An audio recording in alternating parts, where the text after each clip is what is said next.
अस्सलाम वालेकुम, आप देख रहे हैं के न्यूज HD। मैं हूं हारिस अली शाह गिलानी। चलते हैं आज की अहम खबरों की तरफ।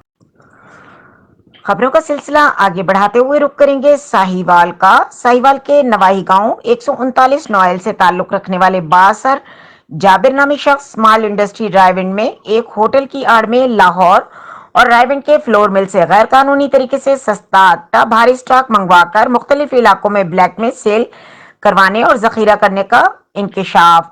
चंद दिन पहले 139 नॉयल में मीडिया की निशानदेही पर महकमा खुराक ने कार्रवाई करते हुए बशीर अहमद, नजीर अहमद कौम अंसारी, दो दुकानदारों को 249 सस्ता आटा स्कीम के बैग बरामद करके मुतल्लका थाना डेरा रहीम में मुकदमा दर्ज करवाया। जराये से मालूम हुआ है कि ये दुकानदारों ने जाबिर नामी शख्स के आटा जखीरा करने में हिस्सेदार हैं और अरसा दराज से इस मकरूह धंधे में मुलव्वस हैं। इन दुकानदारों ने अपने एरिया में आसपास करीबी इलाकों को गैर कानूनी आटा सप्लाई का डिस्ट्रीब्यूटर भी बना रखा है।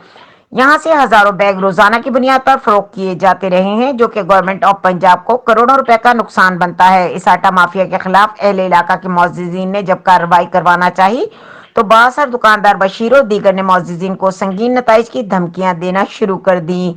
ताज़ा तरीन कार्रवाई के बाद इलाके के बाकी दुकानदारों को आटा माफिया की खाद माफिया और बासर बशीर नजीर मास्टरमाइंड जाबिर ने जान से मारने की धमकियां संगीन नताइज धमकियां देना शुरू कर दी। अहले इलाका ने कमिश्नर साहिवाल, RPO साहिवाल से इन आटा माफिया के खिलाफ कानूनी कार्रवाई का मुतालबा किया है।